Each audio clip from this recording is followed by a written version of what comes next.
Balance रखते हुए ऐसा जीवन जीना है जैसे कमल रहता पानी में।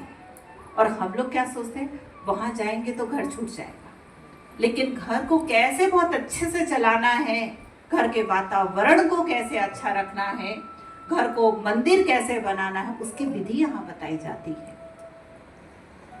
और ऐसी अवस्था कि सबके साथ में रहते हुए सबके बिना जीना सीखना है। भगवान ने क्या कहा कि अर्जुन तुम्हें सबके साथ में रहना है, लेकिन सबके साथ में रहते हुए सबके बिना जीना सीखना है। ये है भगवान के मारने के पहले मार देना। ये है भगवान के मारने के पहले ही मार देना, मतलब सबके साथ में है और सबके बिना जीना हम लोगों ने सीख लिया। और अपने परिवार के लोगों को भी अपने बिना जीना सिखाना है। ये अवस्था 7 दिन के ज्ञान ध्यान से नहीं हो सकती। इसके लिए रोज नित्य हमें ज्ञान ध्यान सत्संग करना बहुत आवश्यक है, बहुत आवश्यक। और प्रभावशाली सत्संग वही है जहां जाने के बाद अपने जीवन के अंदर कोई श्रेष्ठ परिवर्तन आ जाए, उसे कहा जाता सत्संग। और यदि ऐसा कुछ नहीं हो रहा है, कोई श्रेष्ठ परिवर्तन नहीं आ रहा, ना आहार ना व्यवहार ना वाणी के अंदर कोई मधुरता आ रही, तो वो कोई सत्संग नहीं है, वो मनोरंजन का साधन है, टाइम पास करने का आधार है।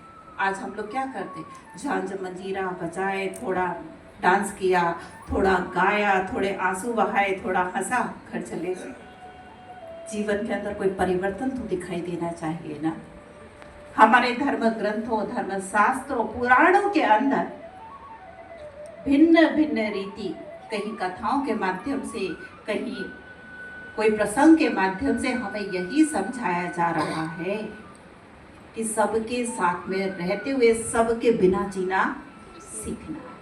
यही सारे धर्म ग्रंथों, शास्त्रों, पुराणों को सुनने और पढ़ने का सार है कि सबके साथ में रहिए, मधुर संबंध रखिए, लेकिन उन सभी के बिना जीना सीख लीजिए। नहीं तो क्या होने वाली, बहुत दिक्कत होने वाली। कई लोग कहते हैं अच्छा मतलब मोह ममता छोड़ दे, छोड़ना ही पड़ेगी, लेकिन मोह और जो प्रेम है ना, उसमें जमीन आसमान का फर्क है। एक होता है अटैचमेंट और दूसरा होता है डिटैचमेंट। अच्छा क्या है, क्या होना चाहिए? अटैचमेंट होना चाहिए क्या परिवार में? होना चाहिए। अच्छा, तो बहुत सारे लोग कह रहे हैं होना चाहिए। अब अटैचमेंट की डेफिनेशन को समझिए और डिटैचमेंट की डेफिनेशन क्या है। अटैचमेंट मतलब दो लोग समझो ये जुड़ चुके हैं, ठीक है, एक गिरेगा तो दूसरा भी गिर जाएगा, ठीक है। और जो डिटैचमेंट है उसमें दोनों लोग अलग अलग, एक गिरेगा दूसरा इसको संभाल लेगा। अच्छा क्या है, अटैचमेंट या डिटैचमेंट? डिटैचमेंट। अच्छा, अटैचमेंट मतलब स्वार्थ वाला प्यार, मतलब आप हमारे लिए तो हम आपके लिए, और अगर आपने हमारे लिए कुछ नहीं किया तो हम भी कुछ नहीं करने वाले। बिजनेस है, अटैचमेंट में क्या चल रहा, बिजनेस। आप हमारे जन्मदिन पर हमें कोई उपहार देंगे तो हम भी देंगे, आपने विश भी नहीं किया तो फिर हम क्यों देंगे कुछ। तो ये बिजनेस चल रहा, ये प्रेम नहीं चल रहा। लेकिन जो डिटैचमेंट है ना, ये है निस्वार्थ प्यार। आप हमारे लिए कुछ करें या ना करें, लेकिन मुझे सबके लिए करना है। फिर मेरे लिए कौन करेगा? जिसने हमें ये आज्ञा, ये श्रीमत दी है ना भगवान, वो हमारे लिए करेगा। और कहते जब भगवान करता है ना किसी के लिए तो वो छप्पड़ फाड़ कर करता है। तो आप बताइए, अटैचमेंट होना चाहिए जीवन में कि डिटैचमेंट? डिटैचमेंट। और थोड़ा और समझ लीजिए जिससे आपको समझ में आ जाए। कई बार होता है बच्चा घर में बीमार है, क्या उसका कोई एक्सीडेंट हो गया, माँ देख रही है बच्चे का हाल और रो रही है, कर कुछ नहीं रही है, ना डॉक्टर के पास ले जा रही है ना कुछ और कर रही है, बस सबको फोन लगाती जा रही है और आंसू बहाती जा रही है। मेरे बेटे को बहुत दर्द हो रहा है, उसको बहुत तकलीफ है, बहुत तकलीफ है, बच्चे के दर्द को बढ़ा रही है। जो पिता होता है ना, थोड़ा सा डिटैच होता है, वो घर में आके कहता क्या हो गया, का बुखार है, बहुत तकलीफ हो गई है, ये हो गया। पिता कहता कोई बात नहीं, चलो डॉक्टर के पास। डॉक्टर के पास जाता है, उसका ट्रीटमेंट कराता है और उसको आराम मिल जाता है। थोड़ा सा डिटैच है तो हमने उसकी तकलीफ को दूर करने का प्रयास किया। और बहुत ज़्यादा अटैच हैं, वो भी रो रहा है, हम भी रो रहे हैं, तो क्या कर रहे हैं, उसके दर्द को हम लोग बढ़ा रहे हैं। तो भगवान को कहा गया प्रेम का सागर, भगवान को मोह का सागर नहीं कहा। और हम लोग क्या सोचते हैं, वहां जाएंगे मोह ममता छुड़वा देंगे। तो स्वार्थ वाला प्यार आप चाहते हैं क्या? सभी लोग आपको स्वार्थ वाला प्यार करें, स्वार्थ के कारण आपको याद करें? कौन कौन चाहता? वो लोग हाथ उठाइए जो चाहते हैं कि हम लोग के साथ लोग झूठा प्यार करें, स्वार्थ वाला प्यार करें, वो लोग हाथ उठाइए।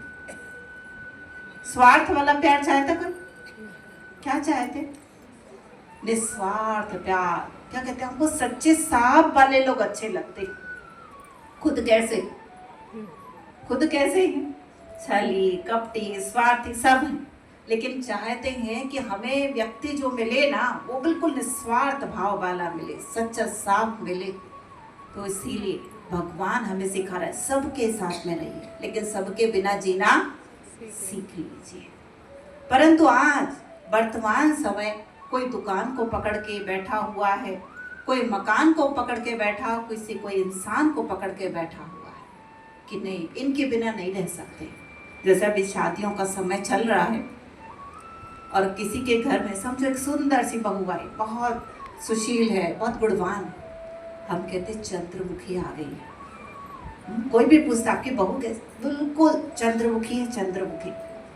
कुछ दिन के बाद लोगों ने पूछा आपकी बहू कैसी है? कहते अरे वो तो सूरजमुखी निकली। थोड़े दिन और बीत गए, लोगों ने पूछा बहू रानी के क्या हालचाल? कहा अरे ना वो चंद्रमुखी ना सूरजमुखी, वो तो ज्वालामुखी है, ज्वालामुखी। अब समझो आपकी बहू सच में बहुत अच्छी है, ना वो सूरजमुखी है ना वो ज्वालामुखी है, शुरू से लेकर जब तक वो संसार में है चंद्रमुखी की चंद्रमुखी, चरित्रवान है, गुणवान है, परिवार के लोगों को सुख दे रही है, सहयोग कर रही है। लेकिन एक दिन उस अच्छी बहू को भी संसार को छोड़ना पड़ेगा कि नहीं छोड़ना पड़ेगा? छोड़ना पड़ेगा। और जब वो संसार को छोड़कर जाएगी, उसके शरीर का अंतिम संस्कार हमें करना पड़ेगा, तो दुख होगा कि नहीं होगा? होगा ना, बहुत दुख होगा। इसीलिए भगवान क्या कह रहे हैं, सबके साथ में रहिए, लेकिन सबके बिना जीना सीख लीजिए। और हमारे भारतीय संस्कृति के अंदर बहुत अच्छे सिस्टम बनाए गए कि जो उससे खास बहुत प्रेम करता है ना, उसके लिए कहते हैं कि आप कुछ दिन के लिए, 7 दिन के लिए, 5 दिन के लिए कोई तीर्थ स्थान पर चले जाइए, जिससे उनके बिना जीना सीख जाए और भगवान के सानिध्य में भगवान के साथ रहना सीख जाए। लेकिन आजकल क्या होता है, वहाँ पर भी पूरा ग्रुप जाता है, कहते बहुत दिन से हम भी नहीं गए, हम भी चलते, आपको भी कंपनी मिल जाएगी और हमको भी अच्छा लगेगा, हमारा घूमना भी हो जाएगा। यहाँ पर भी वही संगठन, वहाँ पर भी वही संगठन, वहाँ पर भी वो भगवान से कांटेक्ट होने ही नहीं देते। और कई लोग कहते हैं नहीं, हम अपने परिवार के बिना नहीं रह सकते हैं ना, इसीलिए साथ में जा रहे हैं। हम अपने पति के बिना नहीं रह सकते, माता पिता कहते हैं हम अपने बच्चों के बिना नहीं रह सकते। हमारे पतिदेव बहुत अच्छे, इतने अच्छे हैं, घर का काम भी वही कर देते हैं और बाहर का काम भी वही कर देते हैं। और कभी भी हमको बैंक में भी नहीं जाना पड़ता, इतनी अच्छी उनकी पहचान है, साइन करवा के ले जाते, पैसा जमा करना लाना सब कुछ वही कर देते हैं। बहुत अच्छे हमारे पतिदेव, घर का काम भी कर रहे हैं, भोजन बनाना, साफ सफाई वो भी कर रहे हैं और बाहर का भी कर रहे हैं, बहुत अच्छे।